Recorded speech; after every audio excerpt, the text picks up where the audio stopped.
আসসালামু আলাইকুম। Welcome back to my channel S A Islamic thought.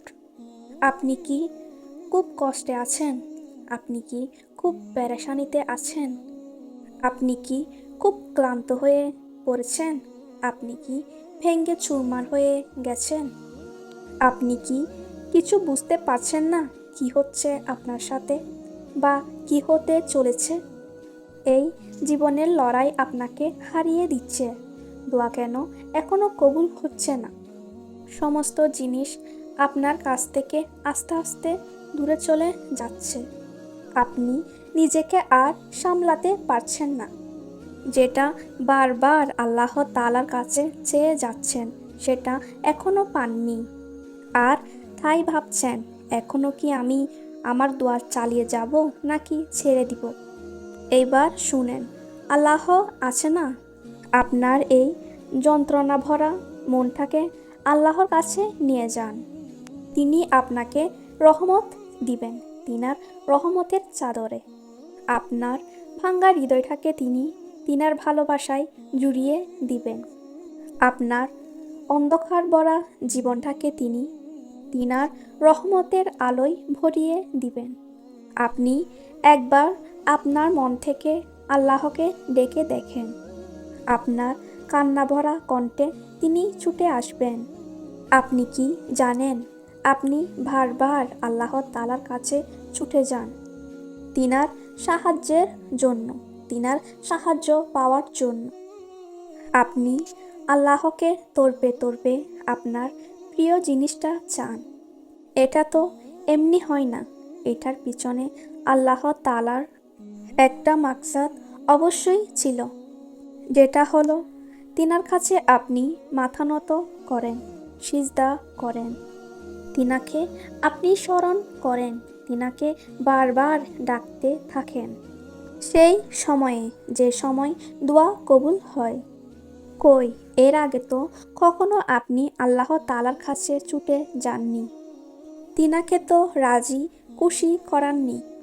আল্লাহ তাআলার হুকুমেই সব কিছু হয়, তিনি চেয়েছেন বলেই আপনার জীবন থেকে সেই জিনিসটাকে দূরে সরিয়ে দিয়েছেন, যেটির জন্য আপনি অস্থির হয়ে রবের দরবারে দোয়া করেন ভিক্ষুকের মতো। জিনাকে স্মরণ করে আপনি লুটিয়ে পড়েন রবের দরবারে। তিনার স্মরণে আপনি অজরে জায়নামাজে খাটতে থাকেন। আপনি হয়তো ভাবছেন আপনার জীবন থেকে সেই জিনিসটা দূরে সরে গিয়ে আপনার জীবনে অন্ধকার নেমে এসেছে, যাকে আপনি অনেক বেশি ভালোবাসতেন। আসলে বাস্তবে এটা না। আপনি আল্লাহ তাআলার ফয়সালাকে বুঝতে পারছেন না। এইসবের পিছনে আল্লাহ তাআলার হিকমত কি সেগুলোও আপনি বুঝতে পারছেন না। আল্লাহ তাআলা চাইলে সব কিছু দিতে পারেন, কিন্তু আল্লাহ তাআলা কিছু কিছু জিনিস আপনাকে না দিয়ে পরীক্ষা করেন। তিনি দেখতে চান আপনি তিনার উপর ভরসা করেন নাকি অভিযোগ করেন। আর যেদিন আপনি তিনার ফয়সালার কাবিল হয়ে যাবেন, সেদিন আপনি দেখবেন আপনার জীবন কিভাবে পরিবর্তন হয়, আপনার জীবনে মজিজা কিভাবে ঘটে। এইবার আপনাকে ভাবতে হবে, দোয়া কবুল হতে দেরি হচ্ছে বলে আপনি দোয়া করা ছেড়ে দিবেন নাকি আল্লাহ তাআলার উপর ভরসা করে তিনার উপর তাওয়াক্কুল করে আপনার দোয়া এইভাবে চালিয়ে যাবেন যতক্ষণ না আপনি দোয়া কবুলের মঞ্জিল পর্যন্ত যেতে পারেন। বিশ্বাস রাখেন মহান আল্লাহ তাআলার উপর। এমন কি কখনো হয়েছে যে রাতের পর দিন না এসেছে? তাহলে আপনার জীবনের অন্ধকার কিভাবে চিরস্থায়ী হতে পারে? আপনার জীবনেও অন্ধকার ভেদ করে আশার আলো অবশ্যই আসবে, ইনশাআল্লাহ। আপনার করা দোয়া একদিন হাকিকত হয়ে আপনার সামনে আসবেই। আর সেদিন আপনি আল্লাহ তাআলাকে বলবেন, হে আল্লাহ, এটাই আমি চেয়েছিলাম। আপনি হয়তো দোয়া করে ভাবছেন আপনার দোয়া আল্লাহ তাআলা কবুল করবেন না। তিনি হয়তো দেখতে পাচ্ছেন না, কতটা তর্পে তর্পে আপনি দোয়া করছেন। তাহলে শুনেন, আল্লাহ তাআলা সব কিছু দেখেন। আপনি হয়তো আল্লাহ তাআলার কাছে দোয়া করে ভুলে যেতে পারেন, কিন্তু তিনি আপনার করা দোয়া কখনোই ভুলেন না। যখন সঠিক সময়ে আসবে, তখন আপনার প্রতিটি করা দোয়ার জবাব আল্লাহ তাআলা অবশ্যই দিবেন।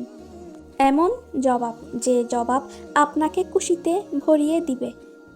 তাই সবর করেন, আল্লাহ তাআলার উপর ধৈর্য ধরেন, আল্লাহ তাআলার উপর ইয়াকিন রাখেন। মজিজা অবশ্যই আসবে, আপনার দোয়া অবশ্যই কবুল হবে। তিনি আরশ আজিমের প্রতিটা খাজানার মালিক। তিনি এই পুরো কায়নাতের মালিক। তাহলে তিনি আপনার এই ছোট আবদারটা কেন শুনবেন না? কেন ভাবছেন আপনি আপনার জীবনের এই কাহিনীটা আধুরা থেকে যাবে? আল্লাহ তাআলা কখনোই তার বান্দাকে খালি হাতে ফিরিয়ে দেন না। আল্লাহ তাআলা সব বিষয়ে অবগত। তাই আল্লাহ তাআলার কুদরত এবং হিকমতের উপর সন্দেহ না রেখে দোয়াতে বিশ্বাসের সাথে চাইতে থাকুন।